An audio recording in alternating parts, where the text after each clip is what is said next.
Yes guys, welcome down to Carter's Golf YouTube channel. My name is Andy Carter and today's video is on the amazing 16th hole here at the Jumeirah Golf Estates on the Earth course, and we're talking alignment. Now, if there's any other hole where you need to make sure your alignment is good, it is this one. This green is surrounded half by water, half by bunkers. We need to make sure we're aiming where we need to be going. And I do this a lot with the clients that I teach on the how to align ourselves, the perception of alignment, and that's so important. Everybody's perception is very, very different, but at the same time, I think there's a consistency with how people get this wrong, and that's why I want to do this drill, because a lot of golfers that I teach, all my lessons, all my videos are based on lessons that I give, and this is exactly the same as everything else. So flag here is on the left side of the green, and what I see straight away is golfers coming into the ball. Put the old shades down. Golfers coming into the ball and lining themselves up with their hips and their knees. They don't bother with the club. The club is number one. So a golfer will kind of stand like this, get themselves correct there, and then put the club down. Now when I've done that, my body's aiming at the target, maybe even just right. That's what I see a lot of the time. So if my club is parallel to my body, my club is now pointing to the right side of the green. The parallel, the train tracks will indicate that my body might be pointing either at the target or just right, but my club is going to be pointing even further to the right. Now, unless you pull the ball or you hit a high draw, I suppose you could get away with it. The majority of golfers don't. The majority of golfers aim right and hit the ball further right. And this is where we need to understand the perception and how it works. If you look at the target from this perception and this perception, it's two very different perceptions. A lot of perception. This video is very perception based. Okay, so there's a lot of different perceptions. So I see a lot of golfers as well, they'll have the shoulders open as they look at the target, because it makes it easier to look at the target if you turn your shoulders. So now if you look at where my hips have gone, my hips are pointing left. So I'll see golfers turn, so the hips are at the target and then the shoulders are at the target. They feel comfortable now, they feel like this is great. Put the club down, and now we're aiming even further to the right hand side. The process of alignment is so important, and if you watch golf on TV, you'll see it. You'll see how they line up, and nobody puts the club across the waist. So if the best players in the world don't do it, why would we do it? Wouldn't make sense. I mean, we can't copy everything they do because they're incredible golfers, but we can copy the simple stuff, and this is definitely classed as one of those, because building the correct perception is vital. So the most important thing about this shot, we're going to use the golf club. We're going to get the golf club onto the golf ball.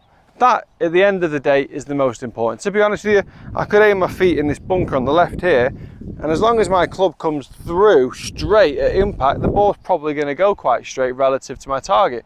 So I don't necessarily need to be amazingly perfect with my lower body, because I'm not kicking it. The ball's going to go where the club points. So perception, the best way I can get a perception for this particular shot is to stand behind the ball, get the ball in line with me and the target, and I'm going to pick something out. I can't line my club up 157 yards to the target, but what I can do is I can line it up 3 or 4 feet in front of me.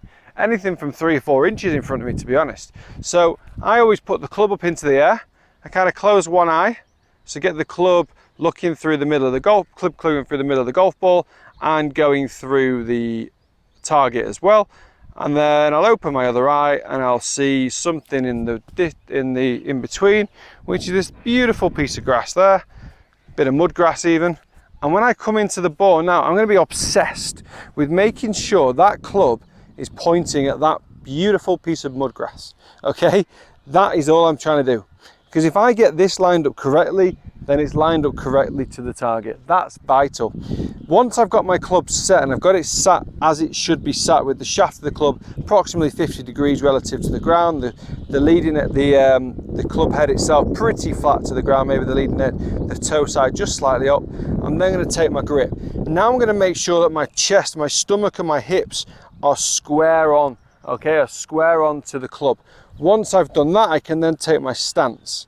Okay, so I've got my club perfect, I've got the shaft sat exactly how it needs to be sat, I've got my grip how I want it so the club face doesn't move, and then I'm going to set my body to the club. because that's the most important thing. I set myself to the club. I don't set the club to me, because I could have got this wrong. That I got the club correct. I take my grip, I take my setup, and now I'm aiming straight at the target. Now when I look at the target, again, correct perception. If I stand up here and look, that looks different to when I get into posture and look, because I'm on a different angle again. And again, the angle I want to be looking at is down there. It's not up here, okay? My shoulders are not going to hit the ball. So I'm going to put the club in behind the ball, 90 degree. I'm going to set myself 90 degree angle to it. Club straight at the target, looking good. And I'm going to pull it. Okay, so that wasn't the alignment's fault. That was my bad golf swing. Okay, so, but I can now correctly assume that my golf swing was bad. Some golfers will think, oh, did I aim there? Did I aim there? What was wrong? What was right? What was wrong? I know my alignment then was pretty good, but I just hit a bad golf shot. So this is where it's vital that we go through a pre-shot routine. Every golf shot, I would do this if I'm hitting a putt or a drive. It makes no difference, because again, the most important thing about this shot is that I get the club to line up to where I want it to go, set my body parallel to the club, get my feet shoulder width apart, ball position correct, grip correct. I'm set perfectly. This is the bit I'm very much, that's a good shot. It's a very good shot. This is the bit I'm very much in control of. I can control how I set up to the golf ball. I might not be able to control my golf swing every single time, as you've just seen. One good shot, one bad shot. But I think alignment on both shots was very, very good, because I had a process to go through. Very important. Even if you're a slow player, if you're a fast player, you want to get round quick, you don't want to do practice swings. Fine, don't do practice swings, but line up better. I see golfers do loads of practice swings and not line up. Defeats the object, doesn't it? You could have been hitting the best golf shots of the day, but aiming 50 yards right. You might as well not really do a practice swing and line yourself up. Some golfers really want to get around quick and take great pride in getting around quick, which is fantastic. You could even get around quicker if you aimed correctly. So massively important that we just get the big picture. We look at the target, what we're trying to see. I want to see everything from here, okay? I don't want to be looking over there. I don't want to be looking over there. I'm getting the big picture of the target, lining my club up to the ball and executing the shot. Guys, a very simple drill, massively important, and an area that's always overlooked. So go give this a try. Use some alignment sticks on the driving range. Even when you are on the range, if you don't want to keep going behind and lining up, that's fair enough. If you have 2 alignment sticks on the ground for when you practice, then at least you're building the perception based on your setup. So you just know those alignment sticks are perfect, you set up to them, and you can just hit shots. You can just keep far away, you can hit 100 shots. Keep looking at that one specific target that you're aiming at, and based on your alignment, you'll start to build your better perception just by doing that as well. So it is massively important, because poor alignment can breed poor golf swings. You could have the best golf swing in the world, but miss the target by 50 yards. You will always assume that your aim was good. So you will try to manipulate the golf swing. By manipulating the golf swing, you're making the golf swing worse and more inconsistent. So there is always these knock-on effects. I'm not saying that's the gospel that happens every single time, but it certainly does lead to bad swing moves based on poor alignment eventually. So get back into a rhythm of correct alignment, correct perception, understanding the best perception to get your alignment perfect, and a pre-shot routine that's repeatable and doesn't let you down. Guys, thank you very much for watching. I've been Andy Carter. Please do subscribe to the channel, click the bell for notifications. Loads and loads of content to come from glorious Dubai. And for today, I'll see you again soon. Cheers.